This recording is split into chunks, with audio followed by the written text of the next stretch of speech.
کرناٹک میں B117 کے آنے کے امکانات کو دیکھتے ہوئے ریاستی حکومت نے رات کے کرفیو کو نافذ کرنے کا فیصلہ کیا ہے۔ اس سلسلے میں آج کرناٹک کے وزیر اعلیٰ B.S. یڈیورپا نے نامہ نگاروں سے بات کرتے ہوئے کہا کہ رات کے وقت 10 بجے سے صبح 6 بجے تک کرفیو نافذ کیا جائے گا۔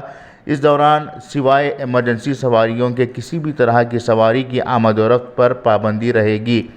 مزید انہوں نے بتایا کہ UK سے آنے والے مسافروں کی جانچ کی جا رہی ہے۔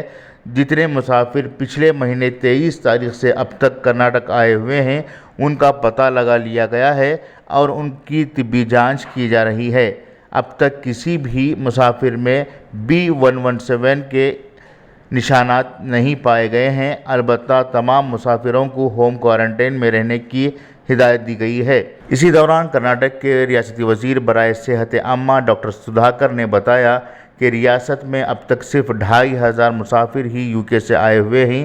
پچھلے مہینے 23 تاریخ سے اب تک 2500 مسافروں کے علاوہ اور زیادہ مسافر نہیں آئے۔ البتہ جو کانگریس کے لیڈران کہہ رہے ہیں کہ کرناٹک میں 10,000 کے قریب UK سے لوگ آئے ہوئے ہیں، ان کا معائنہ کرنا چاہیے، یہ بات سراسر جھوٹ ہے۔ حکومت عوام کی صحت کو لے کر سنجیدہ ہے اور ہر حال میں عوام کی صحت کو بہتر بنانے اور انہیں بیماریوں سے دور رکھنے کے لیے ضروری اقدامات اٹھائے جا رہے ہیں۔ بیورو رپورٹ، انقلاب نیوز، بنگلورو۔